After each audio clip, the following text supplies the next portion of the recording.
ये हमारे नबी की शान है। हमारे नबी तो वो नबी हैं जो दुनिया में पत्थर खाते हैं, जो दुनिया में जुल्म सहते हैं। किसके लिए? हमारे और आपके लिए। वो नबी मानवता को बचाने के लिए, इंसानियत को बचाने के लिए आए थे। वो नबी इंसानियत के मोहसिन थे मेरे प्यारे साथी। हमारी और आपकी जिंदगी का मकसद है अपने बच्चों के लिए मेहनत करना, अच्छा मकान बनाना, बैंक में सेविंग करना, प्रॉपर्टी खरीदना, अपने बच्चों को अच्छा फ्यूचर देना। मेरे नबी का मिशन क्या था? मेरे नबी का मिशन सिर्फ एक था, फलअल्लका बाक़िउन नफ्सका अला आसारिहिम इल्लम युमिनू बिहाज़ल हदीस यसफ़ा। ऐ नबी, आपको लोगों के ईमान लाने की इतनी चिंता, इतनी फिक्र है, कहीं आप अपनी जान न दे दें। ऐ नबी, लोगों के ईमान लाने की चिंता में कहीं अपनी जान न दे दे। आपको इतनी फिक्र है लोगों के ईमान लाने की। आपने ताइफ में पत्थर भी खाए, आपने मक्का से ताइफ का 100 किलोमीटर का सफर पैदल तय किया है। आप ताइफ गए, ताइफ के लोगों ने आपका कलमा नहीं पढ़ा, बल्कि आपके दुश्मन बन गए। आपके ऊपर ईमान लाना तो बड़ी दूर की बात है, उन्होंने आपका मजाक उड़ाया। आप जब ताइफ से निकल करके जाने लगे, ताइफ के उन लोगों ने अल्लाह के नबी के ऊपर पत्थर बरसाए। मेरे नबी के जिस्म के ऊपर इतने पत्थर बरसाए गए, आपके जिस्म से खून बहने लगा और खून बह बह करके आपके जूते में जम गया। मेरे प्यारे भाइयों, उस नबी ने पत्थर भी खाए हैं तो हमारे और आपके लिए खाए हैं। वो नबी हमारे और आपके लिए मोहसिन बन करके आए थे। इसीलिए अल्लाह ताला कुरान करीम में कहता है, वमा अरसलनाका इल्ला रहमतल लिल आलमीन। ओ लोगो, हमने तुमको वो नबी दिया है जो सारी कायनात के लिए रहमत बन करके आए थे। उलम मिन अनफुसिहिम यतलू अलैहिम आयातिही व युज़क्कीहिम व युअल्लिमुहुमुल किताब वल हिकमह व इन कानू मिन क़ब्लु लफ़ी ज़लालिम मुबीन।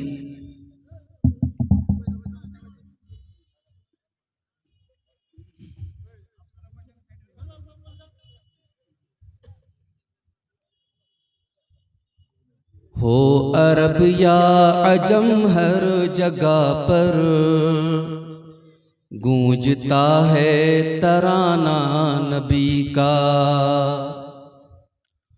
हो अरब या अजम, हर जगह पर गूंजता है तराना नबी का।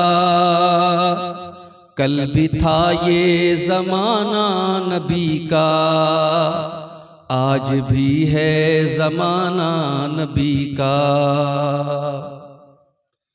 जौ की रोटी के हैं चंद टुकड़े और टूटी चटाई पे बैठे। जौ की रोटी के हैं चंद टुकड़े और टूटी चटाई पे बैठे। ऐसी मसनद है मेरे नबी की और है ऐसा खाना नबी का। याद है वो मुसल्ले पे जाकर और दुआओं में आंसू बहाकर। याद है वो मुसल्ले पे जाकर और दुआओं में आंसू बहाकर अपनी उम्मत को अपने खुदा से इस तरह बख्शवाना नबी का। कल भी था ये ज़माना नबी का, आज भी है ज़माना नबी का। देखना है तो फूलों में देखो उनके हुस्नो अदा की नज़ाकत। देखना है तो फूलों में देखो उनके हुस्नो अदा की नज़ाकत। पूछना है तो कलियों से पूछो, पूछना है तो कलियों से पूछो कैसा था मुस्कुराना नबी का। पूछना है तो कलियों से पूछो कैसा था मुस्कुराना नबी का। क्यों न फिर मेरी सांसों से आए अर्ज़ तैबा की मिट्टी की खुशबू, क्यों न फिर मेरी सांसों से आए अर्ज़ तैबा की मिट्टी की खुशबू। मेरी धड़कन में है उनकी यादें, मेरा दिल है ठिकाना नबी का। मेरी धड़कन में है उनकी यादें, मेरा दिल है ठिकाना नबी का। कल भी था ये ज़माना नबी का, आज भी है ज़माना नबी का। छोड़ा तन्हा न हिजरत की शब भी, अपने हमराह लेकर चले वो। छोड़ा तन्हा न हिजरत की शब भी, अपने हमराह लेकर चले वो। अल्लाह अल्लाह सिद्दीक से था, किस कदर दोस्ताना नबी का। अल्लाह अल्लाह सिद्दीक से था, किस कदर दोस्ताना नबी का। ज़ाहिदे तश्न लब की दुआ है, सुन ले इसकी दुआ को तू या रब। ज़ाहिदे तश्न लब की दुआ है, सुन ले इसकी दुआ को तू या रब। इसकी किस्मत में लिख दे खुदाया, जामे कौसर पिलाना नबी का। कल भी था ये ज़माना नबी का, आज भी है ज़माना नबी का। अल्लाहुम्मा सल्लि व सल्लिम व बारिक अलैहि। सदर मोहतरम, उलमाए किराम, मोहतरम बुजुर्गों, नौजवान भाइयों, पर्दा नशीन माँ और बहनों, प्यारे बच्चों, आज का ये प्रोग्राम सीमांचल के इलाके में रमज़ान के पहले आखिरी प्रोग्राम है। और सच पूछिए तो चूंकि मैं रमज़ान के महीने में साउथ इंडिया में जाता हूँ, वहाँ कुरान की तफसीर के लिए मेरे दुरूस होते हैं।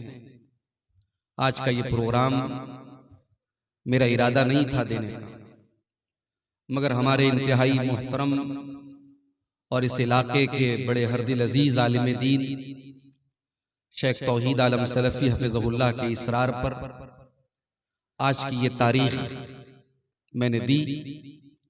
और अल्हम्दुलिल्लाह बड़ा खूबसूरत प्रोग्राम चल रहा है। मस्जिद की तामीर और तरक्की के लिए इस प्रोग्राम के जरिए चंदा भी हो रहा है। मैं स्टेज पर आया और हमारे बंगला मुकर्रिर अपनी जुबान में, अपने अंदाज में चंदा कर रहे थे। मुझे आधा घंटा 40 मिनट के करीब स्टेज पर बैठना भी पड़ा, मगर मुझे उसका कोई दुख नहीं है, इसलिए कि ये एक नेक काम के लिए अगर मेरे स्टेज पर बैठने से लोग जमे हुए हैं और चंदा ला रहे हैं तो मुझे कोई एतराज नहीं है। अल्लाह के घर का मामला है। और सच पूछिए तो ये बड़ा खूबसूरत मंजर होता है, लोगों को स्टेज पर बुला करके हंसी मजाक में उनसे चंदा लेना और लोगों का दिल खोल करके कोई कैश दे रहा है, कोई सीमेंट दे रहा है और अलग अलग तरीकों से लोग ताउन कर रहे हैं। इस तरीके से चंदा देने का रिवाज मैं समझता हूँ पूरे हिंदुस्तान में कहीं नहीं है। ये आपके सीमांचल की धरती की खासियत है और ये इस बात की दलील है कि अगरचे ये इलाका बहुत पिछड़ा हुआ है और बहुत खुशहाल लोग नहीं हैं, मगर दीन के लिए, मदरसे के लिए, मस्जिद के लिए देने का जज्बा लोगों के अंदर बहुत है। मैं दुआ करता हूँ अल्लाह ताला से, अल्लाह आपके इस जज्बे को कबूल फरमाए। और जिस मस्जिद की तामीर के लिए आज का ये प्रोग्राम मुनक़िद हुआ है, अल्लाह ताला उस मस्जिद की तामीर को जल्द से जल्द हम सबको मुकम्मल करने की तौफीक अता फरमाए, आमीन। मेरे भाइयों, आज की तकरीर में मैं कौन से उन्वान को छेड़ूं, मैं खुद सोच में था। 2 दिन के बाद रमजान शुरू हो रहा है। मैं चाहूं तो रमजान को लेकर के बहुत सारी बातें आपके सामने बोल सकता हूं, मगर मैं समझता हूं कि रमजान पर अपनी अपनी मस्जिदों में जुमा के खुतबे में आप तमाम हजरात ने कुछ ना कुछ जरूर सुना, उस पर बहुत ज्यादा मुझे बोलने की जरूरत नहीं। बस एक बात कहना चाहूंगा, रमजान के मुतालिक सिर्फ एक बात कहना चाहूंगा। मेरे भाइयों, अल्लाह ताला ने रमजान की शक्ल में हमें और आपको एक मौका और दिया है। हमारी और आपकी जिंदगी में अगर रमजान का मुबारक महीना एक मर्तबा फिर मिल रहा है तो ये समझो कि अल्लाह ताला हमसे खुश है, इसलिए कि बड़े नसीब वालों को ये महीना मिलता है। हमें से बहुत सारे लोग जो हमसे अच्छे रहे होंगे, हमसे नेक रहे होंगे, लेकिन हमसे आज वो जुदा हो गए, हार्ट अटैक आ गया, किडनी फेल हो गई, कोई बीमारी आ गई, कोई हादसा हो गया। अल्लाह को प्यारे, हमें और आपको अल्लाह ताला ने जिंदगी अता की है और हमारी जिंदगी में एक रमजान और आ रहा है। और अब ये रमजान आने के बाद 29 दिन या 30 दिन का ये महीना आए और चला जाए और हमारे ऊपर कोई फर्क ना पड़े, तो मेरे भाइयों हमसे बड़ा बदनसीब कोई नहीं। इसलिए कि अल्लाह के नबी ने 3 लोगों का नाम लेकर के बद्दुआ की और आपने बद्दुआ की है और हजरत जिब्रील अलैहिस्सलाम ने आमीन कही। नबियों का सरदार बद्दुआ करे जुमा के दिन मिंबर पे चढ़कर और फरिश्तों का सरदार आमीन कहे, तो क्या उस बद्दुआ के कबूल होने में जरा कोई शक हो सकता है मेरे भाई? अल्लाह के नबी मिंबर की सीढ़ियों पर चढ़ते हैं, पहली सीढ़ी पर आपने कदम रखा, फरमाया रगीम अनफु रजुलिन ज़ुकिरतु इंदहु फलम युसल्ली अलैया। उस इंसान का सत्यानाश हो जाए, वो बर्बाद हो जाए, उसकी नाक मिट्टी में मिल जाए जिसके सामने उसके नबी का नाम लिया जाए और वो अपने नबी के ऊपर दरूद ना पड़े। इतना बड़ा कंजूस हो, इतना बड़ा बखील हो, उस इंसान के ऊपर अल्लाह के नबी ने लानत की। आपने बद्दुआ की, हज़रत जिब्रील ने आमीन का। फिर आपने मिंबर की दूसरी सीढ़ी पर कदम रखा और आपने फरमाया रगीम अनफु रजुलिन अदरक रमज़ाना सुम्मन सलख क़ब्ल अन युग़फ़र लहू। उस इंसान का भी सत्यानाश हो जाए, वो इंसान भी बर्बाद हो जाए जो रमजान के जैसा कीमती महीना पाए और फिर महीना खत्म हो जाए और उसकी बख्शिश ना हो सके, उसकी मग़फ़िरत ना हो सके, अल्लाह ताला के यहाँ उसके गुनाहों की माफी ना हो सके, इस एक महीने में वो तौबा ना कर सके, वो अल्लाह से अपने गुनाहों की माफी ना मांग सके, उससे बड़ा बदनसीब कोई नहीं है।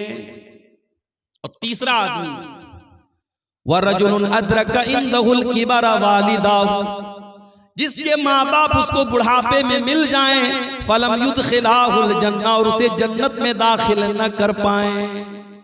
इन 3 लोगों के लिए अल्लाह के नबी ने बद्दुआ की है और जिब्रील अमीन ने आमीन कही है। मेरे प्यारे साथियों, यही पैगाम आपको देना चाहता हूँ। बड़ी कीमती घड़ियां आपको मिलने वाली हैं, इसकी कदर कीजिएगा। मोबाइल में ज़ाय मत कीजिएगा, फेसबुक में बर्बाद मत कीजिएगा, गेम खेल करके बर्बाद मत कीजिएगा, दिन भर सो करके बर्बाद मत कीजिएगा। एक एक मिनट को कीमती समझिएगा। बहुत बड़ा मेहमान आपके पास आने वाला है, अल्लाह का मेहमान आने वाला है, उसकी कदर कीजिएगा। मेरे भाइयों, खुतबे मसनूना के बाद मैंने आपके सामने कुरान करीम की सूरह आले इमरान की एक आयत पढ़ी और उस आयत में अल्लाह ताला ने अपनी एक बहुत बड़ी नेमत का जिक्र किया है। यूं तो कुरान में अल्लाह ताला ने बहुत सारी नेमतों को बयान किया है, मगर सूरह आले इमरान की इस आयत में अल्लाह ताला ने जिस नेमत को बयान किया है, उस नेमत को बयान करके अल्लाह ने एहसान भी जताया है कि हाँ, हमने ये नेमत देख करके तुम पर एहसान किया है। अब सवाल ये पैदा होता है वो कौन सी नेमत है? आइए कुरान खोलते हैं। सूरह आले इमरान की आयत नंबर है 164। लक़द मन्नल्लाहु अलल मुमिनीना इज़ बअस फ़ीहिम रसूलन मिन अनफुसिहिम। अल्लाह तबारक व तआला ने मोमिनों के ऊपर बहुत बड़ा एहसान किया। क्या एहसान किया? इस बात फीहिम रसूलन, अल्लाह ने उनके बीच में एक रसूल भेजा। कैसा रसूल भेजा, मिन अनफुसिहिम, जो उन्हीं में से है।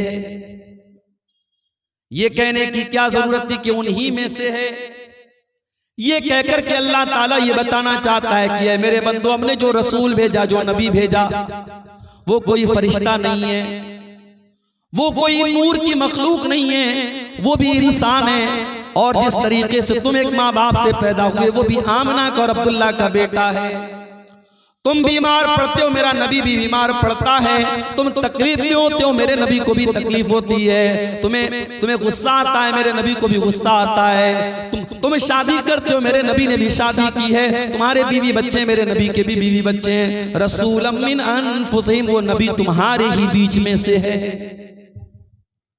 उस नबी का काम क्या है? यतलू अलैहिम आयातिही, वो कुरान की आयतों को पढ़ पढ़ के तुमको सुनाता है। वयुज़क्कीहिम, और वो तुमको पाक करता है, तुम्हें पवित्र करता है, तुम्हें गंदगियों से निकालता है, तुम्हें बुराइयों से निकालता है। कभी मौका मिले मेरे नौजवानों, सीरत की कोई भी किताब आप उठा के देख लो। नबी के दौर में मक्का के हालात क्या थे? कौन सी ऐसी बुराई थी उस समाज में जो नहीं होती थी? लोग मुर्दार खाया करते थे, लोग सूद खाया करते थे, लोग ज़िना किया करते थे, लोग कत्ल किया करते थे, लोग बेटियों को जिंदा जमीन में गाड़ दिया करते थे। हलाल और हराम की कोई तमीज न थी। बाप के मरने के बाद अपनी सौतेली माँ से बेटा शादी कर लिया करता था। औरतें जानवरों की तरह मार्केट में बिका करती थी। निकाह करने का अजीब व गरीब तरीका उनके समाज में राइज था। पर्दा नाम की कोई चीज न थी, हया नाम की कोई चीज न थी। खाने काबा का तवाफ करते थे नंगे होकर के, मादरजाद नंगे होकर के खाने काबा का तवाफ करते थे। अल्लाह के घर में खाने काबा में 360 बुत रखे थे जिनकी वो इबादत किया करते थे। हज भी करते थे, तवाफ भी करते थे, लब्बैक भी पढ़ते थे, मगर देसी घी में मिलावट किया करते थे।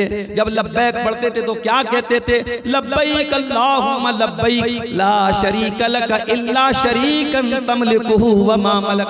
कहते थे अल्लाह मैं हाजिर हूँ, अय अल्लाह मैं हाजिर हूँ, अय अल्लाह तेरा कोई शरीक नहीं है सिवाय एक शरीक के, जिसको तूने अपना शरीक बनाया है और जिसका तू मालिक है। यानी वो अल्लाह के साथ दूसरों को शरीक भी किया करते थे। मुख्तलिफ किस्म की बुराइयां उनके अंदर थी। अल्लाह के नबी दुनिया में आए और आपने उन बुराइयों को खत्म किया। वयुज़क्कीहिम, वो नबी तुम्हें पाक करने के लिए आए हैं, वो तुम्हें गंदगियों से निकालने के लिए आए हैं। वयुअल्लिमुहुमुल किताब वल हिकमा, और वो तुम्हें किताब और हिकमत की तालीम देने के लिए आए हैं। वो नबी तुम्हारे लिए टीचर बनकर के आए हैं, वो नबी तुम्हारे लिए मुअल्लिम बनकर के आए हैं। अफसोस की बात है, हमारा नबी तो टीचर बनकर के आया, हमारा नबी तो पढ़ाने वाला लिखाने वाला बनकर के आया, हमारा नबी तो किताबों हिकमत की तालीम लेकर के आया। और उस नबी के मानने वाले आज पूरे भारत में सबसे ज्यादा जाहिल मौजूद हैं। आज पूरे भारत में लिटरेसी में और तालीम में सबसे पीछे अगर कोई कौम है तो मुसलमान कौम है। न हम दीन के हैं न दुनिया के। लोग समझते हैं मुसलमान के बच्चे मदरसे में पढ़ते, कहां पढ़ते हैं मदरसे में? भारत सरकार की रिपोर्ट है कि मुसलमानों के 2% बच्चे सिर्फ मदरसे में पढ़ते हैं। जो पढ़ने वाले बच्चे उसमें 2% मदरसे में पढ़ते हैं। और उसमें भी कितने ऐसे बच्चे हैं 4 साल पढ़ा, 5 साल पढ़े, उसके बाद पढ़ाई उन्होंने छोड़ी। गौर करो मेरे भाइयों, जो नबी दुनिया में टीचर बनकर के आए, पढ़ाने वाले बनकर के आए, और जिस नबी के ऊपर कुरान की पहली आयत की नाज़िल हुई, इक़रा बिस्मि रब्बिकल लज़ी खलक़, पढ़ो उस रब के नाम से जिसने पैदा किया। आज उस नबी के मानने वाले, उस नबी का कलमा पढ़ने वाले आज जाहिल, और जाहिल होने का ये नतीजा है कि आज पूरे भारत में जिसका जो जी चाहता है हमारे साथ करता है। अभी आपने देखा दिल्ली की सरजमीन पर नमाज पढ़ी जा रही है और एक पुलिस वाला आता है और नमाज की हालत में नमाजियों को जूता मार रहा है।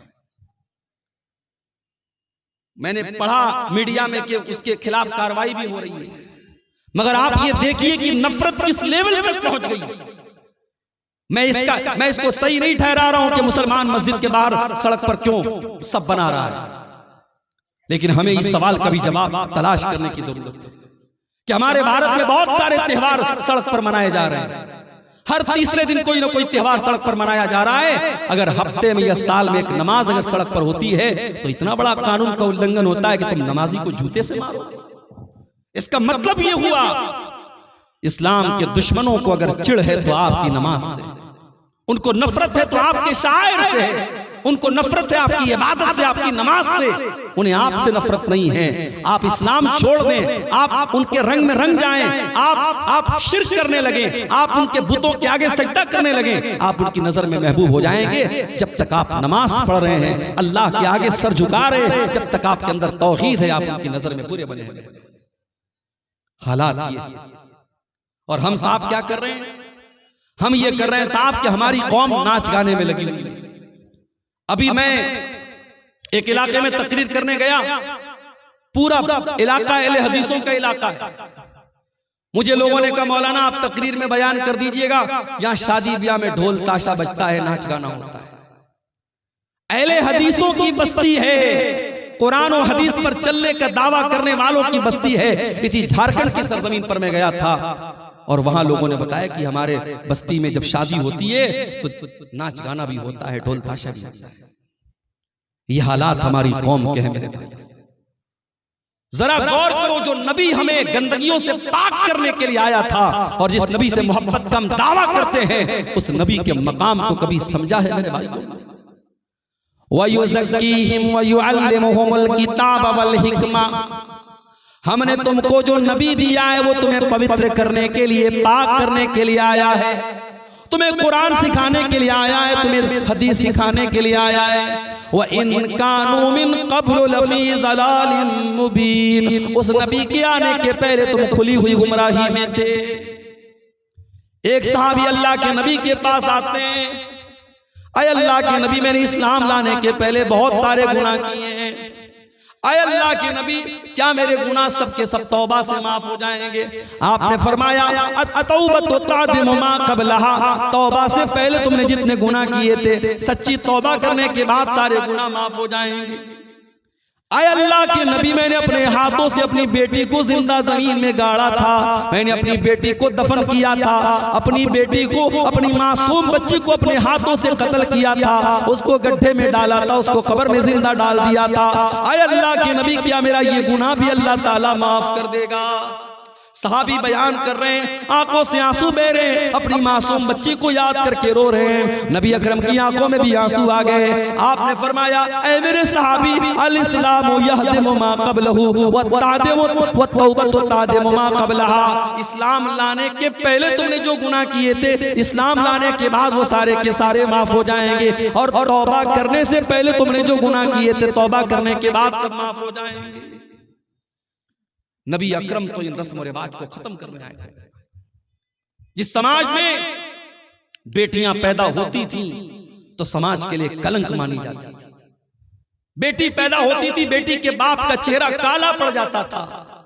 अल्लाह ताला ने कुरान में नक्शा खींचा है, वइज़ा बुश्शिरा अहदुहुम बिल उन्सा ज़ल्ल वजहुहु मुस्वद्दन व हुवा कज़ीम, जब उसको बशारत सुनाई जाती थी तेरे घर में बेटी पैदा हुई है तो बाप का चेहरा काला पड़ जाता था। यतवारा मिनल कौमि मिन सूइ मा बुश्शिरा बिही, वो अपनी कौम को अपना चेहरा नहीं दिखाता था।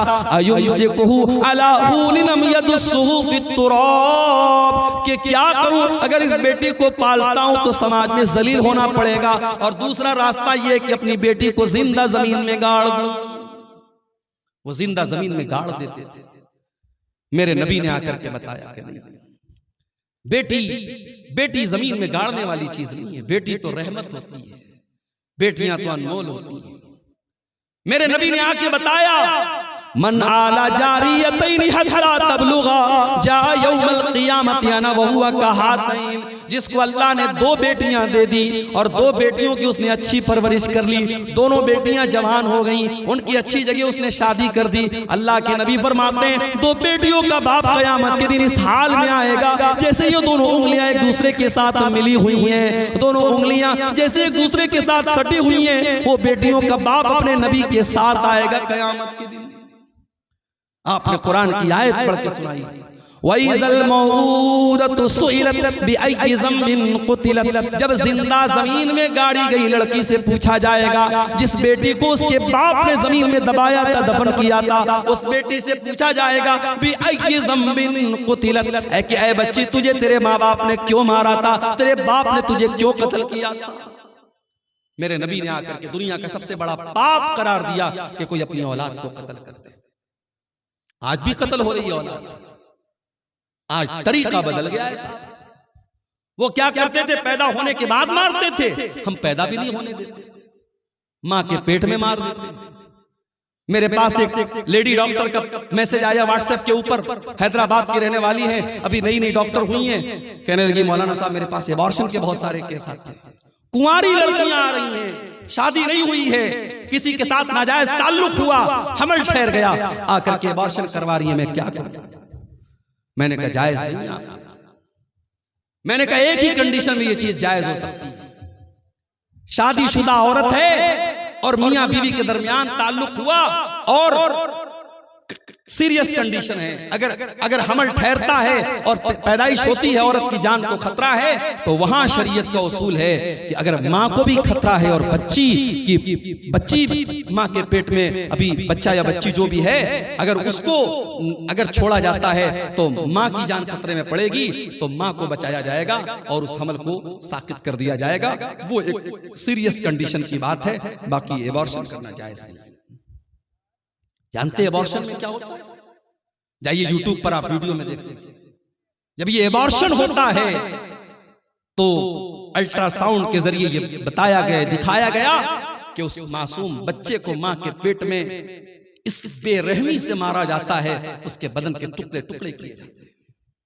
मेरे भाइयों, 1400 साल पहले के वो जाहिल, वो अपनी बेटियों को एक बार मारते थे और पैदा होने के बाद मारते थे, और आज वो बेटी का बाप अपनी बेटी को उसकी मां के पेट में मार रहा है और डॉक्टर के जरिए मरवा रहा है और इंजेक्शन के जरिए मरवा रहा है।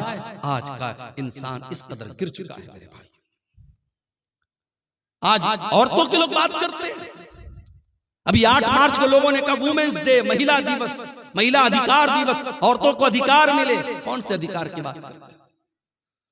फलस्तीन के गाजा शहर में डेली हजारों औरतें मर रही हैं, दूध पिलाने वाली औरतें भूखी हैं, उनके बच्चों को पिलाने के लिए उनके बदन में ताकत नहीं, अपने बच्चों को दूध पिला सके।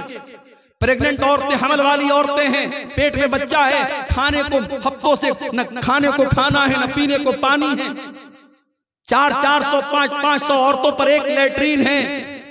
वो जानवरों जैसी जिंदगी वो औरतें गुजार रही हैं, और दुनिया में तहजीब का ठेकेदार बना है अमेरिका, और तहजीब का ठेकेदार बना है इसराइल, और ये सब उस जुल्म को सही करार दे रहे हैं और जुल्म पर चुप हैं, और उन औरतों पर जुल्म हो रहा है। और ये साफ दुनिया को कह रहे हैं महिला के अधिकार का दिवस मनाओ, वुमेन्स राइट डे मनाओ। ये ढकोसले है मेरे भाइयों। औरतों को अगर हक दिया है किसी मजहब ने तो इस्लाम ने दिया है। मेरी माँ और बहनों, अगर तारीख और इतिहास के पन्ने उठा के देखो तो तुम अल्लाह के नबी का शुक्रिया अदा करोगे, तुम इस्लाम का शुक्रिया अदा करोगी कि इस्लाम ने तुम्हें जीने का अधिकार दिया है। इस दौर में तुम्हें जीने का अधिकार नहीं था, पैदा होने के बाद बेटियों को मार दिया जाता था। उस समाज में अल्लाह के नबी ने बेटियों की परवरिश पर जन्नत की बशारत सुनाई। अम्मा आयशा फरमाती हैं, एक दिन मैं घर में बैठी हुई थी, एक मांगने वाली आती है, भीख मांगने वाली आती है, उसके साथ 2 छोटी छोटी बच्चियां हैं।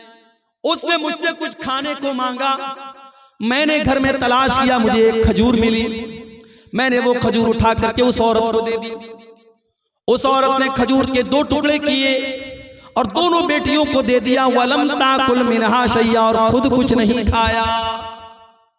माँ होती है मेरे भाई, माँ खुद भूखी रहती है, बच्चों को खिलाती है। जिनकी माएं जिंदा है, माओ की कदर करो। माँ के चले जाने के बाद माँ की बड़ी याद आएगी। माँ ने दोनों बच्चियों को दे दिया, खुद कुछ नहीं खाया। अम्मा आयशा ये मंजर देख करके हैरान हो गई। जब अल्लाह के नबी घर में तशरीफ लाए, अम्मा आयशा ने कहा, अल्लाह के नबी आज ऐसा ऐसा मामला आया था। वो भूखी औरत थी, वो गरीब औरत थी, मैंने एक खजूर उसको दी, उसने अपनी बच्चियों को खिला दिया, खुद कुछ नहीं खाया। आपने फरमाया, आयशा मनिबतुलिया मिन हाज़िहिल बनाति शैअन कुन्न लहू सित्रम मिनन नार। ऐ आयशा, ये बेटियां तो अल्लाह ताला की तरफ से बहुत बड़ा इम्तिहान होती हैं, बहुत बड़ी परीक्षा होती हैं, और जिसको अल्लाह ताला बेटी देकर के आजमाता है और इस इम्तिहान में वो खरा उतर जाता है, वो इस इम्तिहान को पार कर लेता है, कुन्ना लहू सित्रम मिनन नार, वो बेटियां अपने माँ बाप को जहन्नम की आग से बचाने का काम करती हैं। मेरे नबी दुनिया में बेटियों की के रक्षक बन करके आए। बेटी बचाओ का नारा मेरे नबी ने लगाया था। आज दुनिया की सरकारें लगाती है बेटी पढ़ाओ बेटी बचाओ, बेटी पढ़ाओ और बेटी बचाओ का नारा तो मेरे नबी ने लगाया था। मगर आज अफसोस की बात यह है, सीमांचल की धरती पर कह रहा हूं, बड़े जिम्मेदारी के साथ कह रहा हूं, मैं आपके इस इलाके में फेमस हो गया हूं। मुझसे यूपी में लोग कहते हैं कि मौलाना आपका प्रोग्राम कटिहार में बहुत होता है, पूर्णिया में बहुत होता है, सीमांचल के इलाकों में बहुत होता है। हालांकि ऐसा भी नहीं, बहुत ज्यादा नहीं होता, लेकिन चूंकि यूट्यूब वगैरह पे आ रहा है लोगों को लगता है ज्यादा होता है। इस इलाके में मैं आता हूँ, लोग आप मुझसे मोहब्बत करते हैं, नौजवान मुझसे कहीं मिलते हैं रास्ते में, मौलाना आपकी तकरीर हम बहुत सुनते हैं, बड़ी मोहब्बत करते हैं, अच्छी बात है। मगर एक चीज मैं आपसे कहना चाहता हूँ, कभी गौर करना कि हमारी और आपके समाज में जो औरतें हैं ये दीन से इतनी दूर क्यों है? इन औरतों के दीन से दूर रहने की वजह क्या है? वजह यही है कि आज हमारी औरतें दीन की तालीम नहीं हासिल कर रही हैं मेरे भाई। या तो हम उनको पढ़ाते ही नहीं, या पढ़ाते हैं स्कूल में पढ़ाते हैं, कॉलेज में पढ़ाते हैं, यूनिवर्सिटी में पढ़ाते हैं, बीएड करा दिया, एमए करा दिया, बीए करा दिया, हमारी बेटियों को दीन सिखाने वाला कोई नहीं। इसीलिए समाज में जितने रस्मों रिवाज हैं इन्हीं औरतों की वजह से चल रहे हैं। जब तक आप इन औरतों को दीन नहीं सिखाएंगे, नबी ने फरमाया था बेटी पढ़ाओ बेटी बचाओ। अल्लाह के नबी ने फरमाया था तलबुल इल्म फरीज़तुन अला कुल्li मुस्लिम, इल्म हासिल करना हर मुसलमान के लिए कंपलसरी है, अनिवार्य है, जरूरी है। हर मुसलमान चाहे वो मर्द हो चाहे वो औरत हो, उसके लिए दीन का सीखना जरूरी है। रमजान का महीना आ रहा है, अब कौन कौन सी चीजों से रोजा टूट जाता है, माफ कीजिएगा, ये सिर्फ अब्दुल गफ्फार सलफी का जानना जरूरी नहीं, हर आदमी का जानना जरूरी है। इंजेक्शन से रोजा टूटता है कि नहीं टूटता है? ताकत का इंजेक्शन लगाने से रोजा टूटता है कि नहीं टूटता है? कान में दवा डालने से रोजा टूटता है कि नहीं टूटता है? आंख में ड्रॉप डालने से रोजा टूटता है कि नहीं टूटता है? पानी चढ़ाने से रोजा टूटता है कि नहीं टूटता है? ब्लड देने से रोजा टूट, ये मसाइल है मेरे भाई जिनका ताल्लुक रोजे से है। आपको जानना चाहिए, आपको अपने उलमा से पूछना चाहिए। अल्लाह के नबी ने फरमाया तलबुल इल्म फरीज़तुन अला कुल्li मुस्लिम, इल्म का हासिल करना हर मुसलमान के ऊपर फर्ज है। तो जिस तरीके से लड़कों को और मर्दों को दीन सीखना जरूरी है, उसी तरीके से औरतों को दीन सीखना जरूरी है। ये 1400 साल पहले ये नारा मेरे नबी ने लगाया था, बेटी बचाओ बेटी पढ़ाओ।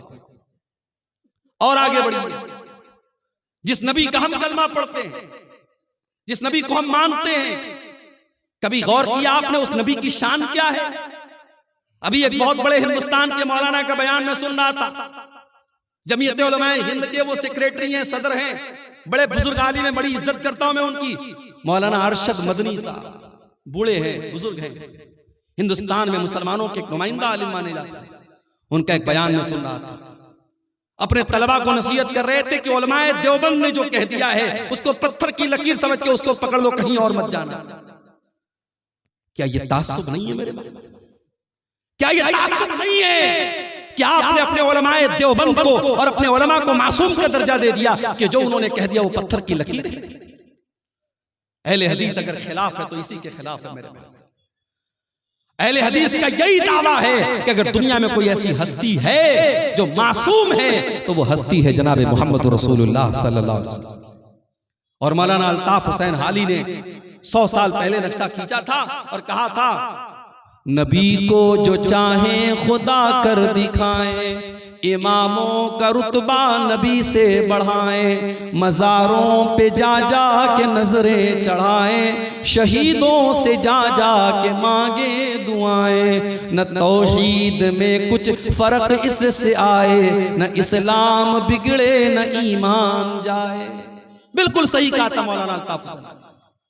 हमारी कौम आज नबी का मकाम, नबी से बढ़ के इमामों का मकाम बता रही है। अपने उलमाए देवबंद को कहा जा रहा है उनकी हर बात पत्थर की लकीर है। अरे उलमा की बात छोड़ दो, इमामों की बात छोड़ दो, अरे मेरे नबी की शान तो ये है कि मेरे नबी के रहते हुए अगर कोई दूसरा नबी आ जाए तो उसकी भी नहीं चलती। आइए मैं दलील आपको दे देता हूं। सूरह आल इमरान में अल्लाह ने फरमाया वइज़ ख़ज़ल्लाहु मीसाक़न नबिय्यीन, याद करो जब अल्लाह ताला ने सारे नबियों से वादा लिया, लमा आतैतुकुम मिन किताबिन व हिकमा, ऐ मेरे नबियों मैं तुमको अपनी किताब दे रहा हूँ, मैं तुमको रसूल बना रहा हूँ। सुम्मा जाअकुम रसूलुम मुसद्दिक़ुन लिमा माअकुम, अगर तुम्हारी जिंदगी में मेरा आखिरी नबी आ जाएगा, मेरा आखिरी रसूल आ जाएगा, लतुमिनुन्न बिही व लतंसुरुन्नहु, तो तुम मेरे आखिरी नबी पर ईमान लाओगे, तुम मेरे आखिरी नबी की मदद करोगे। क़ाल अक़ररतुम व अख़ज़्तुम अला ज़ालिकुम इसरी, अल्लाह ने सारे नबियों से वादा लिया, सारे नबियों से एग्रीमेंट लिया कि क्या तुम इस बात का इकरार करते हो कि नहीं करते हो। क़ालू अक़ररना, सारे नबियों ने कहा कि हाँ अल्लाह हम इकरार करते हैं। क़ाल फ़शहदू व अना माकुम मिनश शाहिदीन, अल्लाह ने फरमाया ऐ मेरे नबियों तुम गवाह रहना और मैं भी इस बात के ऊपर गवाह हूं। यह है मेरे नबी का मकाम। मेरे नबी के आ जाने के बाद अब दुनिया में किसी और नबी की रिसालत नहीं चलेगी, किसी और नबी की नबूवत नहीं चलेगी। कयामत के पहले हजरत ईसा अलैहिस्सलाम भी दुनिया में आएंगे तो वो अपनी शरीयत लेकर के नहीं आएंगे, अपना लॉ लेकर के नहीं आएंगे, अपना कानून लेकर के नहीं आएंगे। वो भी अगर पैरवी करेंगे तो जनाब मोहम्मद रसूलुल्लाह सल्लल्लाहु अलैहि वसल्लम के कानून की पैरवी करेंगे। मेरे भाइयों, हजरत उमर फारूक एक मरतबा तौरात का एक नुस्खा लाते हैं और उसको पढ़ने लगते हैं। तौरात का नुस्खा लाए, पढ़ने लगे। अल्लाह के नबी वहीं पर बैठे हुए और अल्लाह के रसूल का चेहरा गुस्से से लाल। हजरत उमर की नजरें तो किताब की तरफ है, तौरात की तरफ है, वो नजर उठा करके अल्लाह के रसूल का चेहरा नहीं देख रहे। अबू बकर सिद्दीक रज़ी अल्लाह ताला ने कहा कि ऐ उमर जरा अल्लाह के नबी का चेहरा देख ले, कितने गुस्से में अल्लाह के। हजरत उमर ने देखा अल्लाह के रसूल का गुस्से वाला चेहरा, फौरन तौरात का वो नुस्खा जमीन पर दे मारा और कहा औज़ु बिल्लाहि मिन गज़बिल्लाहि, मैं अल्लाह की पनाह चाहता हूँ अल्लाह के गजब से। रज़ीतु बिल्लाहि रब्बा व बि मुहम्मदिन रसूला व बिल इस्लाम दीना, मैं अल्लाह को अपना रब मानता हूँ, मैं मोहम्मद सल्लल्लाहु अलैहि वसल्लम को अपना रसूल मानता हूँ और मैं इस्लाम को अपना दीन मानता हूँ। उसके बाद अल्लाह के नबी ने फरमाया वल्लज़ी नफ्सु मुहम्मदिन बियदिही, उस अल्लाह की कसम जिसके हाथ में मोहम्मद की जान है। ऐ उमर कान खोल करके सुन लो, लौ बदालकुम मूसा, अगर आज मूसा अलैहिस्सलाम भी दुनिया में आ जाएं और तुम मुझे छोड़ करके मूसा अलैहिस्सलाम की पैरवी करने लगो, उनके पीछे पीछे चलने लगोगे, लज़ललतुम अन सवाइस सबील, तो तुम सीधे रास्ते से भटक जाओगे। और अगर आज मूसा अलैहिस्सलाम भी जिंदा हो जाएं, अगर आज मूसा अलैहिस्सलाम भी जिंदा हो जाएं तो उनको भी मेरी इत्तिबा करनी पड़ेगी, मेरी पैरवी करनी पड़ेगी। ये है अजमत हमारे नबी की, ये मकाम है मेरे भाइयों हमारे नबी का। हमारे नबी तो वो है मेरे भाइयों जो रस्म और रिवाज को खत्म करने के लिए दुनिया में आए थे, आखिरी नबी बन के आए थे। हमारे नबी की मिसाल कैसी है? अल्लाह के नबी एक हदीस में मिसाल बयान करते हैं, एक इंसान ने बड़ा खूबसूरत मकान बनाया, बड़ा बेहतरीन मकान बनाया, बस एक ईंट की जगह छोड़ दी। अब लोग आते हैं मकान का चक्कर लगाते, कहते यार मकान तो बहुत अच्छा है, बस एक ईंट की कमी है। अल्लाह के नबी फरमाते हैं कि वो एक ईंट मैं हूँ, मैं नबूवत की आखिरी ईंट हूँ, मैं खातमुन नबिय्यीन हूँ, मैं आखिरी नबी हूँ, मेरे बाद अब कोई और नबी आने वाला है। अल्लाह के नबी खातमुन नबिय्यीन हैं, अब आपके बाद दुनिया में कोई नबी आएगा। और इसीलिए आप देखिए कि अल्लाह के रसूल की जिंदगी में एक बहुत खतरनाक रस्म और रिवाज थी। किसी ने अगर किसी बच्चे को पाल लिया तो वो उसका सगा बाप माना जाता था। अभी मेरे पास एक साहब का कॉल आया कि मैंने बेटे को पाला है, मुझे औलाद नहीं हो रही थी, बच्चे को पाला है, तो ये तो पता है कि बच्चे के बाप की जगह जब निकाह पढ़ा जाएगा तो मेरा नाम नहीं बल्कि उसके बच्चे के बाप का नाम लिया जाएगा। लेकिन मैं ये पूछना चाह रहा था कि आधार कार्ड बनवाना है, पैन कार्ड बनवाना है, क्या उस पर मैं अपना नाम दे सकता हूं? मैंने कहा भाई ये देख लो, आप अगर टेक्निकल मजबूरी है, आधार में अगर आप अपना नाम ही दे सकते हैं, बच्चे के ओरिजिनल बाप का नाम नहीं दे सकते, मजबूरी है तो अलग बात है। शरीयत तो यही कहती है कि आपको ओरिजिनल बाप का नाम देना पड़ेगा। बच्चे को पाल लेने से आप बच्चे के बाप नहीं बन जाते, शरीयत का कायदा तो यही है। इसीलिए मुसलमानों के यहाँ बच्चों को गोद लेना बहुत मुश्किल टफ मामला है, इसलिए कि इस्लाम बच्चे को गोद लेने पर उसके ओरिजिनल बाप का ही नाम उसके नाम के साथ लगाया जाएगा, पालने वाले का नाम नहीं चलेगा। इस्लाम ने बड़ी सख्ती के साथ इस बात को हुक्म दिया। अल्लाह के नबी ने हजरत ज़ैद को बेटे की तरह पाला था और इतनी मोहब्बत से पाला था कि लोग ज़ैद इब्न हारिसा को ज़ैद बिन मोहम्मद कहने लगे, अल्लाह के रसूल का बेटा कहने लगे। और हजरत ज़ैद की शादी जब हजरत ज़ैनब के साथ हुई और मियां बीवी में जब अच्छी तरीके से निभा नहीं हो पाया और हजरत ज़ैद ने अपनी बीवी को तलाक दे दिया, अल्लाह ने हुक्म दे दिया, ऐ मोहम्मद सल्लल्लाहु अलैहि वसल्लम, आप हजरत ज़ैनब की इद्दत पूरी हो जाने के बाद उनसे निकाह कर ले। गौर करो मेरे भाइयों, उस जमाने के रिवाज के हिसाब से हजरत ज़ैनब अल्लाह के नबी की बहू लगती थी, हजरत ज़ैद की बीवी थी, आपकी बहू लगती थी उस जमाने के रिवाज के हिसाब से। और अल्लाह ताला की तरफ से यह हुक्म दिया गया कि आप ज़ैनब से निकाह कर लीजिए। अल्लाह के नबी घबराने लगे, लोग मुझे ताना मारेंगे, लोग मुझे बुरा भला कहेंगे, मैं क्या जवाब दूंगा। अल्लाह ने फरमाया, या अय्युहन नबी ला तुतिल काफिरीन वल मुनाफिकीन, ऐ नबी आप काफिरों की पैरवी न करें, मुनाफिकों की पैरवी न करें। ऐ नबी अल्लाह ने जो हुक्म दिया आप उस हुक्म को मान ले। व तख्शन्नास वल्लाहु अहक्कु अन तख्शा, ऐ नबी आपको लोगों से डरने की जरूरत नहीं है, आपको अल्लाह से डरना है, अल्लाह से डरिया। नबी ने शादी कर दी हजरत ज़ैनब बिन्त जहश से। अल्लाह के नबी ने जब उन्होंने उनकी तलाक हो गई, इद्दत पूरी हो गई, अल्लाह के नबी ने शादी कर ली। अब जैसे ही शादी हो गई, अब अल्लाह के नबी के ऊपर मुनाफिकीन की तरफ से इतराज होने लगा, यहूदियों की तरफ से इतराज होने लगा, साहब इन्होंने तो अपनी बहू से निकाह कर लिया। अब जरा गौर करना मेरे भाइयों, जब ये इतराज होने लगा कि अल्लाह के नबी ने अपनी बहू से निकाह कर लिया है, अल्लाह ताला ने कुरान में अपने नबी का डिफेंस किया और कुरान में अल्लाह ने आयत नाजिल की, मा काना मुहम्मदुन अबा अहदिम मिर रिजालिकुम, ओ लोगो मोहम्मद सल्लल्लाहु अलैहि वसल्लम तुम में से किसी मर्द के बाप नहीं है। उनकी औलाद तो जितने उनके बेटे पैदा हुए सब बचपन में इंतकाल कर गए। जब उनका कोई बेटा जवान ही नहीं हुआ तो जब वो किसी मर्द के बाप नहीं है तो फिर उनकी बहू कहां से आ गई। जब वो किसी मर्द के बाप नहीं है, उनके सारे बच्चे बचपन में इंतकाल कर गए, तो तुम ये क्यों कहते हो उन्होंने अपनी बहू से निकाह किया। उनका दूसरा एतराज ये था कि चलो ठीक है, इन्होंने निकाह कर लिया ज़ैनब से, और ज़ैनब इनकी 5वीं बीवी थी और सारे मुसलमानों को ऑर्डर था कि 4 से ज्यादा शादी नहीं कर सकते, और अल्लाह के नबी की ये 5वीं बीवी थी। इस पर भी लोगों ने एतराज किया कि सबके लिए अलग कानून, इनके लिए अलग कानून क्यों है। अल्लाह ने उसका भी जवाब दिया, वलाकिर रसूल अल्लाह, ये अल्लाह के रसूल हैं, ये तुमसे पूछ करके निकाह नहीं करेंगे। इनको अल्लाह ने इजाजत दी है, इसलिए इन्होंने ज़ैनब से निकाह किया है। आम मुसलमानों के लिए अलग हुक्म है और नबी के लिए अल्लाह की तरफ से अलग हुक्म है, तुम्हें एतराज करने का कोई हक हासिल नहीं है। तीसरा एतराज ये किया गया कि अगर अपनी बहू से निकाह कर भी लिया जमाने के रस्म रिवाज को तोड़ने के लिए, तो ये काम कोई और भी कर सकता था, इन्होंने क्यों किया। ये रस्म तो किसी और के जरिए भी तोड़ी जा सकती थी, ये रस्म अल्लाह के रसूल के जरिए क्यों तोड़ी गई। अल्लाह ने फरमाया, व खातमन नबीयीन, मेरा नबी आखिरी नबी बन करके आया। जब मेरा नबी रस्म रिवाज को नहीं तोड़ेगा तो कौन तोड़ेगा। मेरे नबी तो रस्म रिवाज को तोड़ने ही के लिए दुनिया में आए थे।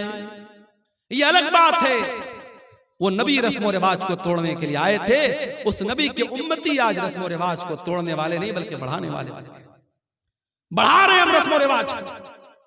शादी के पहले अभी आपने देखा है बहुत बड़ी शादी हो रही है गुजरात के जामनगर शहर में।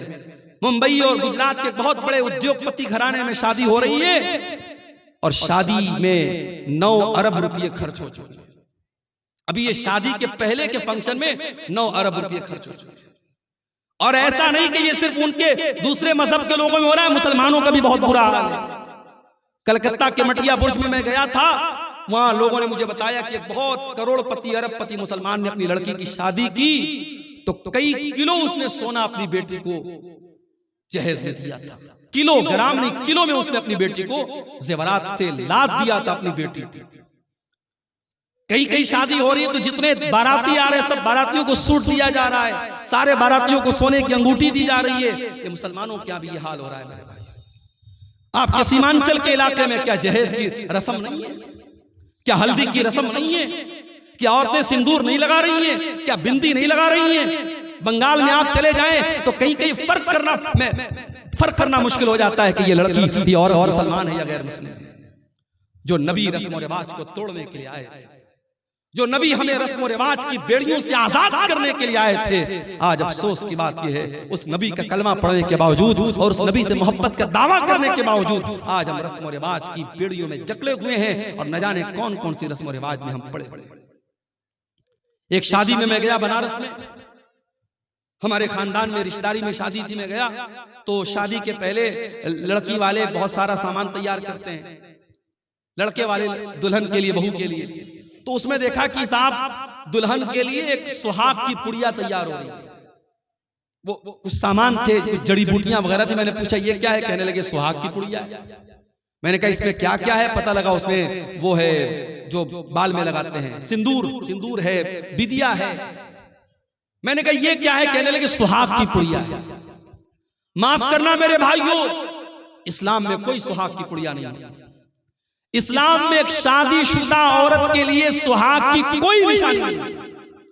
बाज़ औरतें समझती चूड़ी पहनना ये सुहाग की निशानी है, कुंवारी लड़की भी चूड़ी पहन सकती है। और ये सिंदूर लगाना और ये बिंदिया लगाना तो बिल्कुल मुशरिकाना और शिरकिया चीज है, ये तो नहीं करना चाहिए। और ये जो मंगलसूत्र पहनती हैं कि ये साहब ये सुहाग की निशानी, ये भी गैर मुस्लिमों का तरीका है, इस्लाम से इसका कोई ताल्लुक नहीं। इस्लाम में सुहाग की कोई निशानी नहीं है। सुहाग की बस एक निशानी है, शौहर के दिल में बीवी की मोहब्बत, बीवी के दिल में शौहर की मोहब्बत। या साहब शादी में सुहाग की पुड़िया दी जा रही है। शादी के पहले एक रस्म होती है हल्दी की रस्म। कहीं कि आपने देखा होगा हल्दी की रस्म में बाकायदा जितनी लड़कियां हैं सब पीले रंग का कपड़ा पहने हुए। सावन का महीना आता है, सावन के महीने में पीले रंग का कपड़ा और पीले रंग की चूड़ियां मुसलमान औरतें पहनती हैं। धनतेरस का त्योहार आता है, बिहार में मैंने पटना में देखा कि मुसलमान औरतें मार्केट से सामान खरीद रही हैं। मैंने पूछा ये क्या हो रहा है? कहने लगे मुसलमान भी धनतेरस के दिन ये मान्यता है, लोगों का ये मानना है कि धनतेरस के दिन कुछ ना कुछ जरूर खरीदना चाहिए, चाहे एक झाड़ू ही खरीदा जाए तो गैर मुस्लिमों के साथ मुसलमान भी धनतेरस के दिन कुछ ना कुछ जरूर खरीदते हैं। क्या है मेरे भाई? ये फजूल की रस्में, ये जाहिलाना रस्में। और आज भारत में दूसरे लोगों के साथ रह रहे करके उनके कल्चर से हमने एडॉप्ट कर ली, हासिल कर ली, और हमारे कल्चर में भी वो चीजें शामिल हो गई। हमारे नबी तो रस्म और रिवाज को तोड़ने के लिए आए थे।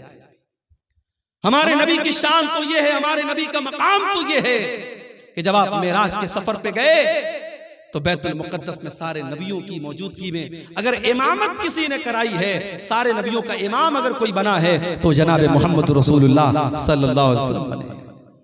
सारे नबियों को आपने नमाज पढ़ाई, और जब आप दुनिया में तशरीफ लाए और आपने मक्का के काफिरों को बताया कि मैं रातों रात मैं खाने काबा से मस्जिद अक्सा तक गया और वहां से मैंने सातों आसमान की सैर की, तो मक्का के काफिरों ने कहा कि ऐ मोहम्मद हम तुम्हारी बात को कैसे सच मान लें? जो सफर करने में हमको 2 महीना लगता है, तुम कह रहे हो तुम रातों रात हो करके चले, हम कैसे मान लें?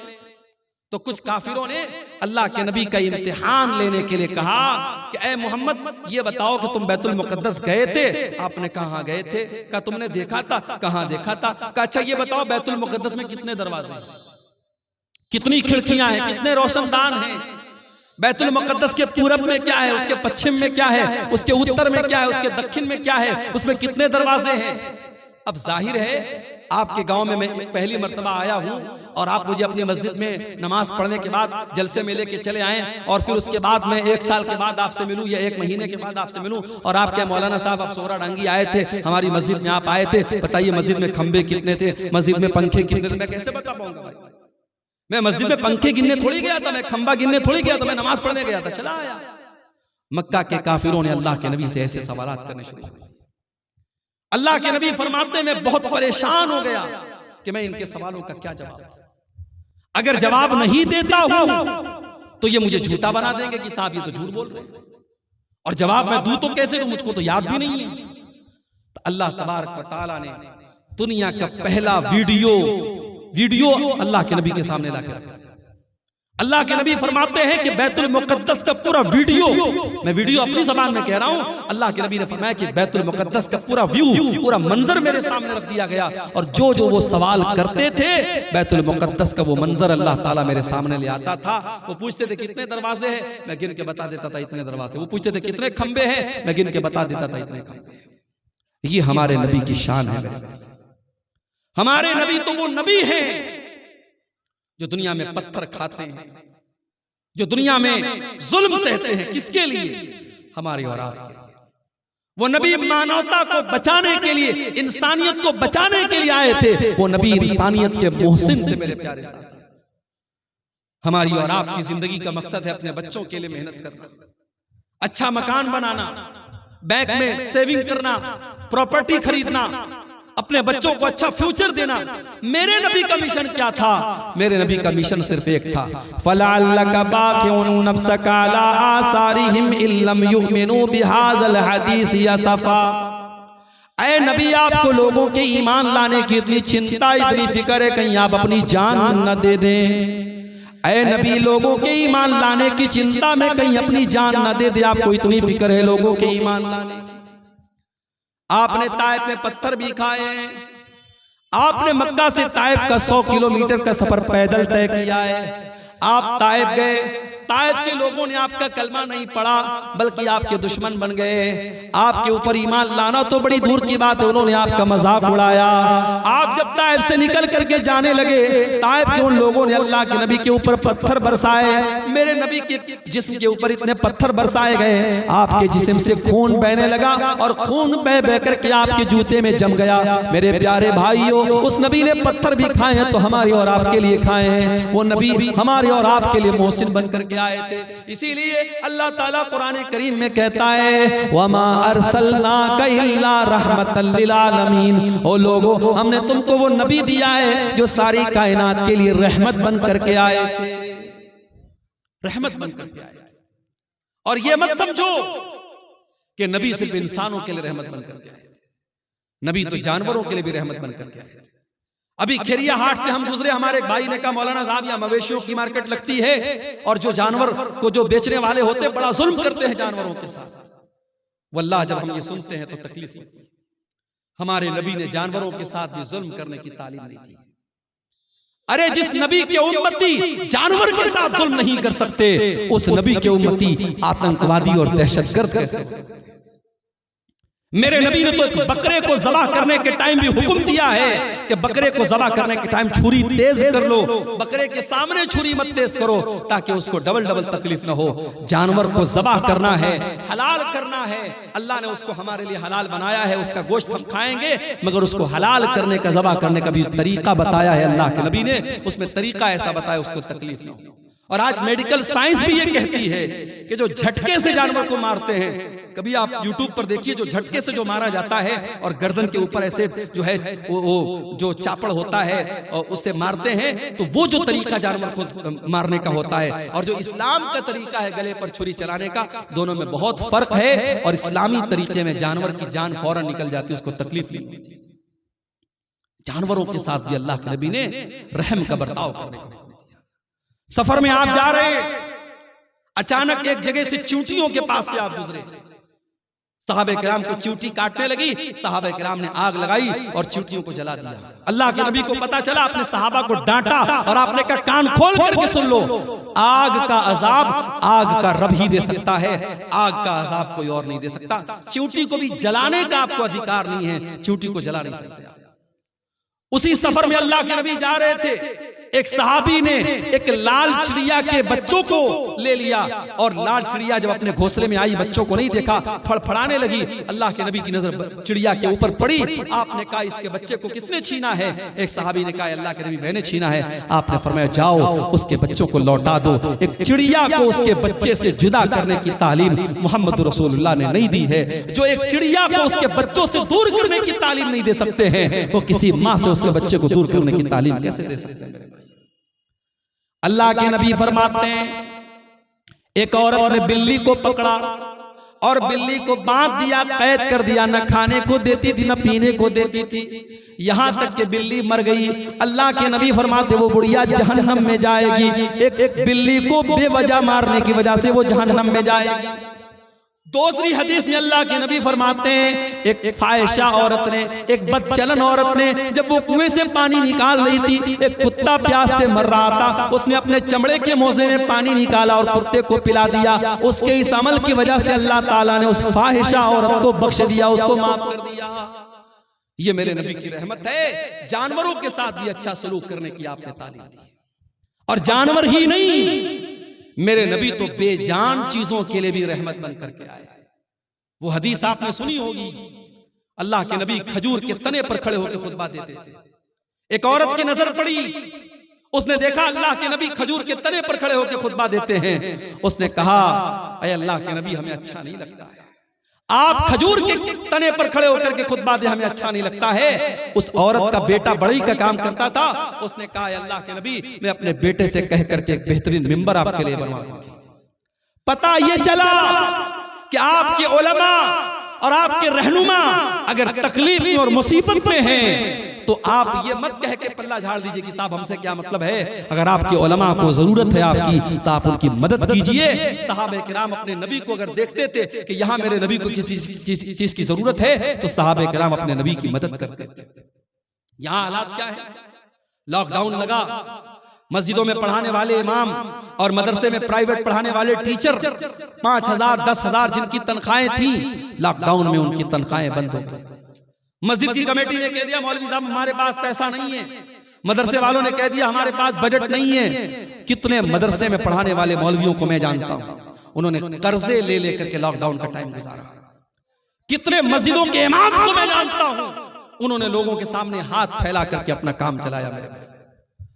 और आज जब लॉकडाउन खत्म हो गया और जिंदगी नॉर्मल हो गई, उन्हीं मौलवियों ने और उन्हीं इमामों ने ये तय कर लिया कि आज के बाद हम मदरसे में नहीं पढ़ाएंगे, हम की कोई छोटी मोटी दुकान कर लेंगे, कोई छोटा मोटा बिजनेस कर लेंगे, कोई कारोबार कर लेंगे, मगर हम ये गुलामी की जिंदगी नहीं गुजारेंगे, ये गुलामी की जिंदगी नहीं बसरेंगे। मेरे भाइयों, अपने इमामों का, अपने उलमा का ख्याल रखें। नबी के दौर में अल्लाह के नबी लकड़ी के तने पर खड़े होकर खुतबा दे रहे हैं, औरत देखती है, कहती है अल्लाह के नबी हमसे देखा नहीं जाता है, मेरा बेटा बढ़ई का काम करता है, मैं मिंबर ला करके तैयार करके आपको दे दूंगी। अगला जुमा आया, खुतबे जुमा के लिए अल्लाह के नबी मस्जिद में आए, देखा मिंबर आके रखा हुआ है और खजूर का तना कोने में पड़ा हुआ है। अल्लाह के प्यारे नबी मिंबर के ऊपर चढ़े खुतबा देने लगे। हदीस के अल्फाज है, बुखारी की रिवायत है, फसाहतिन नखला, खजूर के तने से रोने की आवाज आने लगी, खजूर के तने से रोने की आवाज आने लगी। अल्लाह के नबी मिंबर से उतरे और उस खजूर के तने को अपने सीने से लगाया। जब आपने सीने से लगाया तो रोने की आवाज आनी बंद हो गई और सिसकने की आवाज आने लगी। अल्लाह के नबी ने फरमाया अगर मैं इसको सीने से न लगाता तो कयामत तक ये रोता रहता। और उसके बाद आपने फरमाया इन्नहा कानत तबकी अला मा कानत तस्मउ मिन ज़िक्र, चूंकि इस मिंबर पर खड़े होकर के मैं अल्लाह का जिक्र करता था, मैं कुरान बयान करता था, मैं हदीस बयान करता था, इसलिए ये लकड़ी का तना रो रहा है। मेरे प्यारे साथियों, मेरे नबी उस लकड़ी के तने के लिए रहमत बन करके आए थे।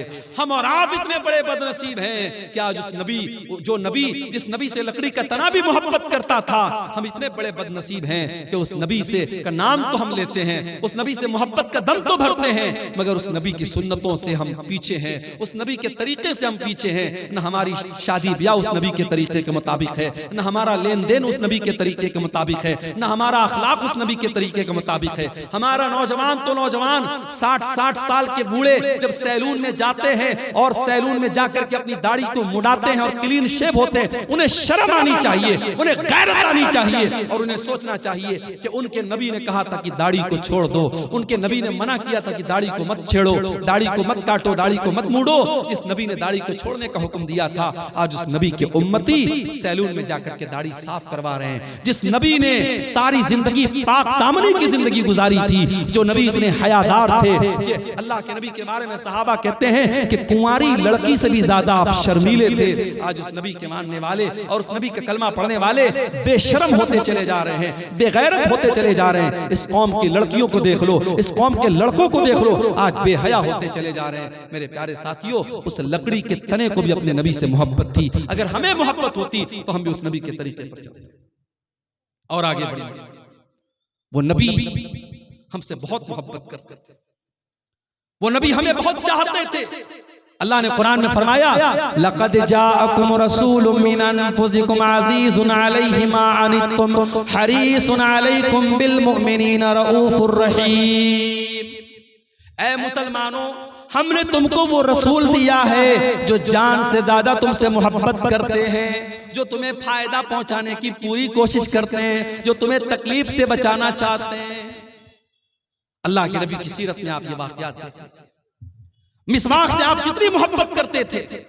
इंतकाल के पहले भी आपने हजरत आयशा के भाई अब्दुर्रहमान के हाथ में मिसवाक देखी, हजरत आयशा को इशारा किया, हजरत आयशा ने अपने भाई से मिसवाक को लिया, अपने दांतों से नरम किया। अल्लाह के नबी ने अपने आखिरी टाइम भी मिसवाक किया है। मिसवाक से इतनी मोहब्बत करते थे अल्लाह के नबी, उसके बावजूद आपने अपनी उम्मत की आसानी के लिए क्या फरमाया, लौला अन अशुक्का ला उम्मती ला अमरतुहुम बिस्सिवाक इंदा कुल्ली सलाह। अगर मैं अपनी उम्मत के लिए परेशानी न समझता, अगर मैं अपनी उम्मत के लिए मुसीबत ना समझता तो मैं मिसवाक को कंपलसरी कर देता, जरूरी कर देता। लेकिन अगर मैं मिसवाक को जरूरी कर देता मेरी उम्मत परेशानी में पड़ जाती, इसलिए मिसवाक को आपने जरूरी करार नहीं दिया। तरावीह की नमाज को देखो मेरे भाइयों, पहले दिन अल्लाह के नबी ने तरावीह पढ़ाई तो थोड़े से साहब आए, दूसरे दिन आपने तरावीह पढ़ाई तो आधी मस्जिद भर गई, तीसरे दिन आपने तरावीह की नमाज पढ़ाई तो पूरी मस्जिद भर गई, चौथी रात आप नहीं आए। जब फजर की नमाज में आप आए, आपने फरमाया मैं जानबूझ करके नहीं आया। ऐ मेरे साहबा, इस नमाज को लेकर के तुम्हारा जज्बा मैंने देखा, तुम्हारा शौक मैंने देखा। खशीत अन तुफरज़ अलैकुम, मैं डर गया कि कहीं तरावीह की नमाज तुम्हारे लिए फर्ज न हो जाए। उस नबी ने चौथे दिन तरावीह की नमाज नहीं पढ़ाई ताकि तरावीह की नमाज फर्ज न हो जाए। मेरे भाइयों, वो नबी हमसे इतनी मोहब्बत करते थे, हमारी आसानी चाहते थे वो नबी। मेराज के सफर में आप गए, 50 टाइम की नमाज आपको मिली, आप वापस आए, मूसा अलैहिस्सलाम से मुलाकात हुई।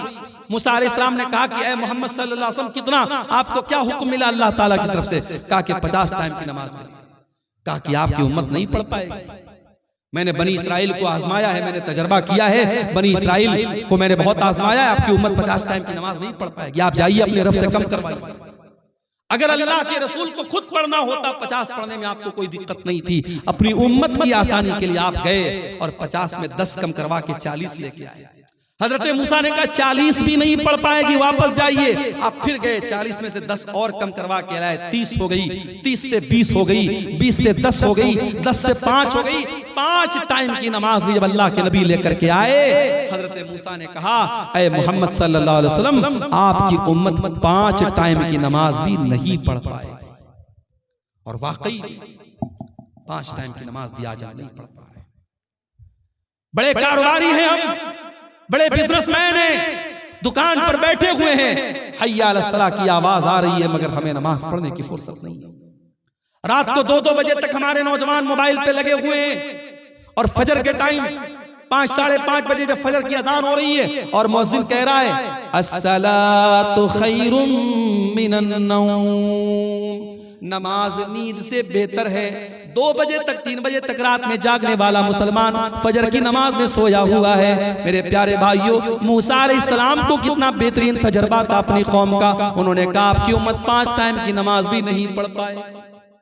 माफ करना मेरे भाइयों, आपका बिजनेस और आपका कारोबार नमाज से बड़ा नहीं है। आप कारोबार भी कीजिए, आप बिजनेस भी कीजिए, लेकिन नमाज अपने टाइम पर पढ़िए। अल्लाह कुरान में कहता है रिजालुल ला तुल्हीहिम तिजारतुन वला बैउन अन ज़िक्रिल्लाहि व इक़ामिस सलाह। मेरे नेक बंदे वो हैं, मेरे मोमिन बंदे वो हैं, उनका कारोबार, उनका बिजनेस, उनकी तिजारत उनको नमाज से गाफिल नहीं करता है। वो कारोबार भी करते हैं, वो बिजनेस भी करते हैं, और नमाज का टाइम होता है तो नमाज पढ़ते हैं। यखाफून यौमन ततक़ल्लबु फ़ीहिल क़ुलूब वल अबसार, वो क़यामत के दिन से डरते हैं, वो अल्लाह के अज़ाब से डरते हैं, वो पाबंदी से नमाज पढ़ते हैं।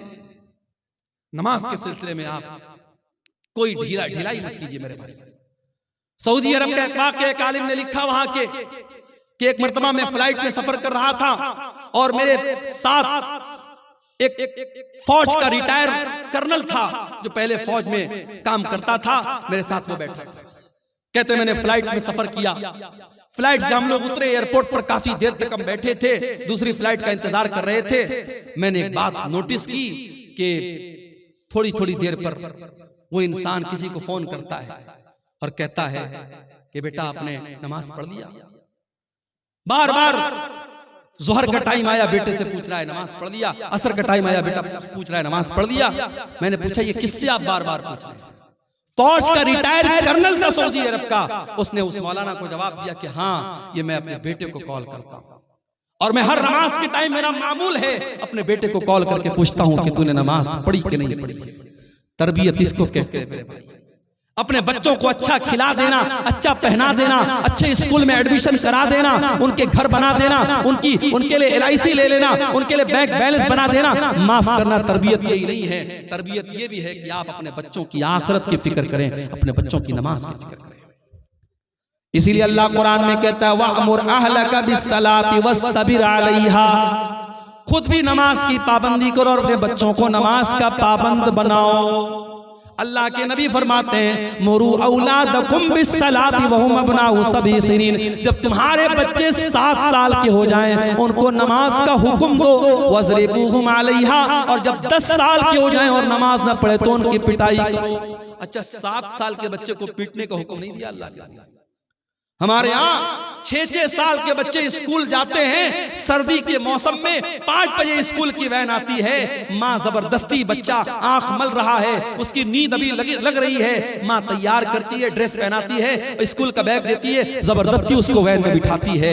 मेरे भाइयों, ये सिस्टम सही नहीं है। 7 साल तक तो चाइना में और जापान में आप देख लें, 7 साल तक के बच्चों को तो ऐसे ही खेल खेल में पढ़ाया जाता है, बच्चों को मारा नहीं जाता, बच्चों को पीटा नहीं जाता। ये सबक दिया था जनाब मोहम्मद रसूलुल्लाह सल्लल्लाहु अलैहि वसल्लम ने। 7 साल का बच्चा है, प्यार से समझाओ, मोहब्बत से समझाओ। हाँ, 10 साल का हो गया, अब उसके बिस्तर अलग कर दो। 10 साल का लड़का हो गया, 10 साल की लड़की हो गई, एक बिस्तर पे मत सुलाओ।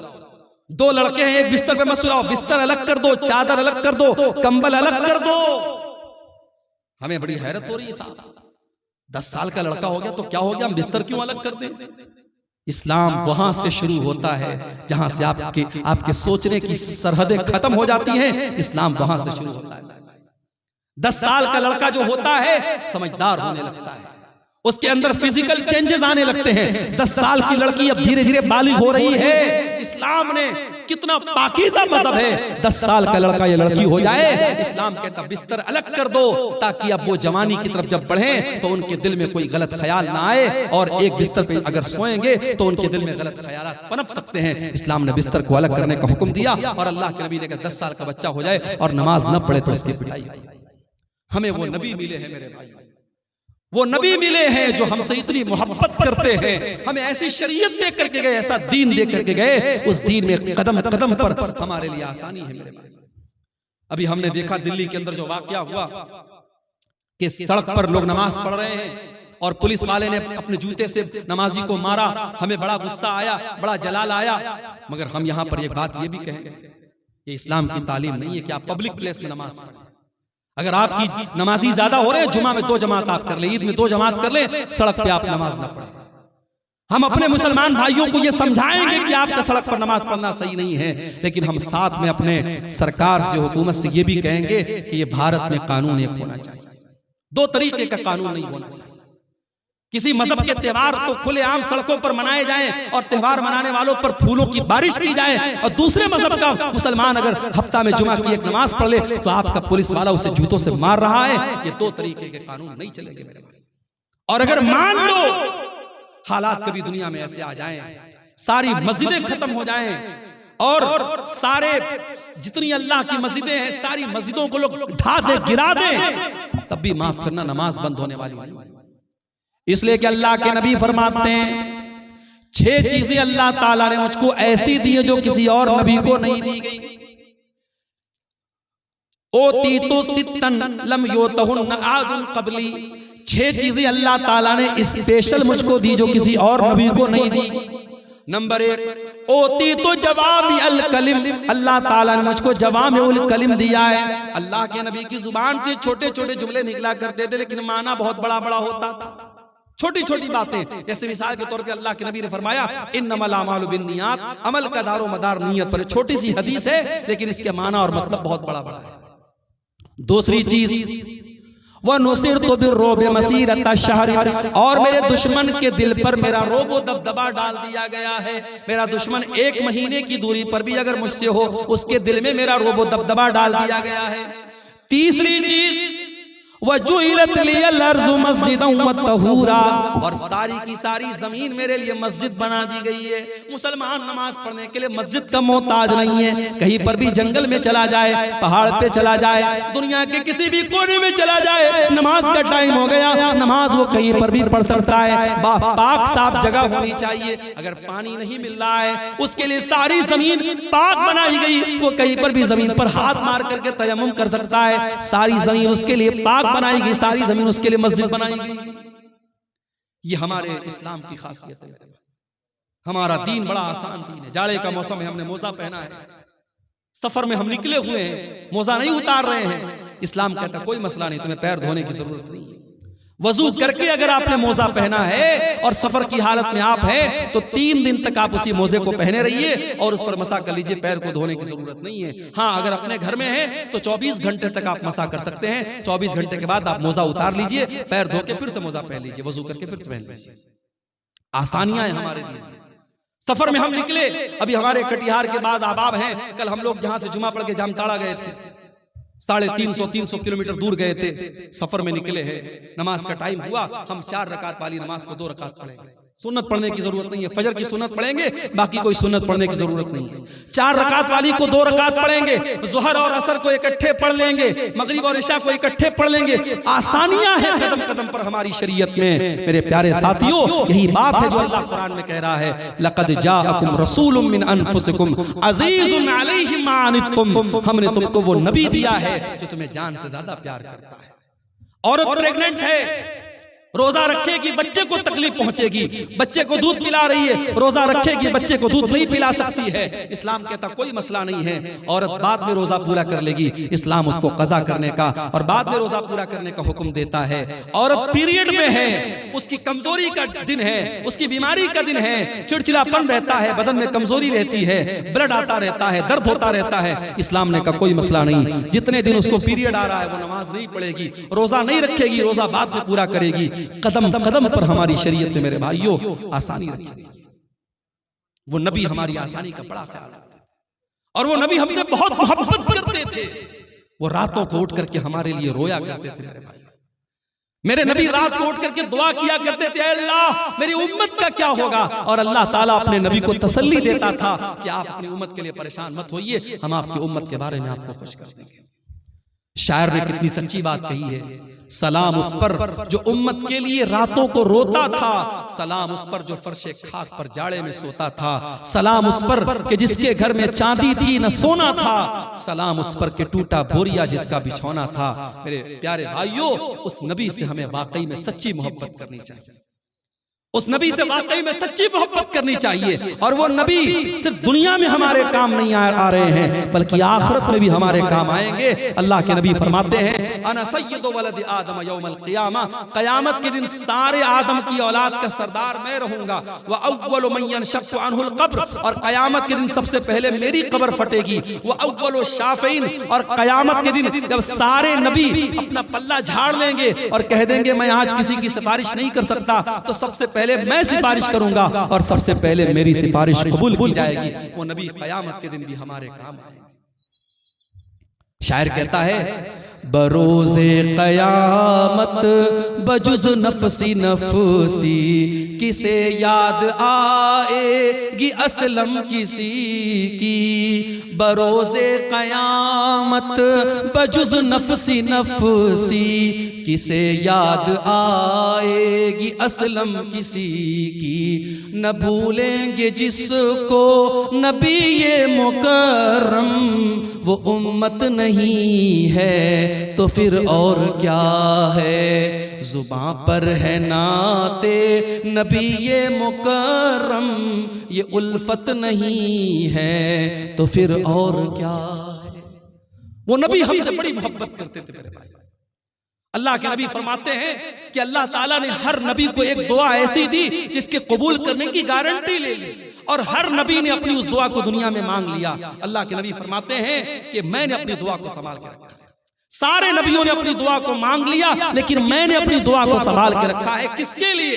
अपने लिए नहीं, अपने परिवार के लिए नहीं, अपने बच्चों के लिए नहीं, शफाअतन ले उम्मती यौमल क़ियामा, मैं क़यामत के दिन अपनी उम्मत के लिए सिफारिश करूंगा, क़यामत के दिन अपनी उम्मत के लिए अल्लाह से गिड़गिड़ा के माफी मांगूंगा। मेरे प्यारे साथियों, उस नबी की कदर करो, उस नबी से मोहब्बत करो, उस नबी की इत्तिबा करो, उस नबी की इताअत करो। और मेरे भाइयों, ये हमारे मौलाना तौहीद साहब ने एक पर्ची दी है, इस पे कुछ सवालात हैं, मैं इनको जवाब दे करके मैं बात खत्म करूंगा, क्योंकि हमारे एक बंगला मुकर्रर भी मौजूद है और 3 बजने वाले हैं। मैं इन सवालों को मुख्तसर तौर पे जवाब दे के बात खत्म करता हूं। एक सवाल आया है, क्या अकीका के जानवर के लिए दता होना जरूरी है? जरूरी नहीं है, दता हो तो बेहतर है, लेकिन जानवर अकीका का जो है वो दता होना शर्त नहीं है। अगर बच्चा मरा हुआ पैदा हो तो उसका जनाजा पढ़ेंगे या नहीं, इस मसले में उलमा का इख्तिलाफ है। अल्लामा अलबानी की जो तहकीक है वो ये है कि चूंकि बच्चा जो होता है 4 महीने का जब हो जाता है, 120 दिन का, तो उसके अंदर रूह डाल दी जाती है। माँ के पेट में बच्चा जब 4 महीने का होता है, उसके अंदर रूह डाल दी जाती है। इसलिए 4 महीने के बाद जब भी वो पैदा होगा, अगर वो जनाजा पढ़ने, अगर वो गुस्ल देने लायक होगा तो गुस्ल देंगे और कफनाएंगे और जनाजा भी पढ़ेंगे। और यही बात ज्यादा मजबूत समझ में आती है दलील की रोशनी में। तो बेहतर यही कि उसका जनाजा पढ़ेंगे। अगर कोई नहीं पढ़ता है तो कोई गुनाह की बात नहीं है, लेकिन दलील की रोशनी में ज्यादा मजबूत बात यही है। क्या गैर मुस्लिम का रुपया मस्जिद में लगा सकते हैं? लगा सकते हैं, मगर एक शर्त है। अगर वो गैर मुस्लिम कोई ऐसा कारोबार करता है जो पूरा का पूरा हराम कारोबार है, तो वो पैसा फिर हम मस्जिद में नहीं लगाएंगे, उसको मना कर देंगे, भाई तुम्हारा पैसा हम नहीं ले सकते। लेकिन ऐसा बहुत कम होता है। गैर मुस्लिमों के यहाँ भी हलाल बिजनेस भी होते हैं, हराम बिजनेस भी होते हैं। तो अगर मिक्स आमदनी है तो हम वो ले सकते हैं। इसकी दलील क्या है?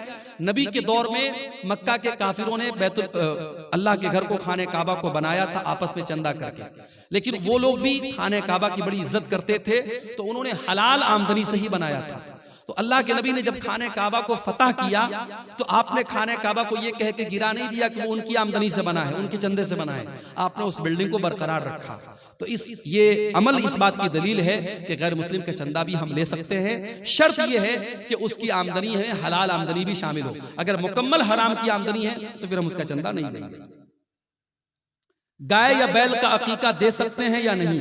नहीं देना चाहिए, मुनासिब नहीं है। इसलिए कि अकीका के जानवर में जहां भी हदीस में जिक्र है, छोटे जानवर का जिक्र है। बाज़ उलमा ने बड़े जानवर को जायज करार दिया है, मगर दलील के एतबार से उसकी कोई मजबूत दलील नहीं मिलती। जहां पर भी हदीसों में जिक्र है, छोटे जानवर का जिक्र है।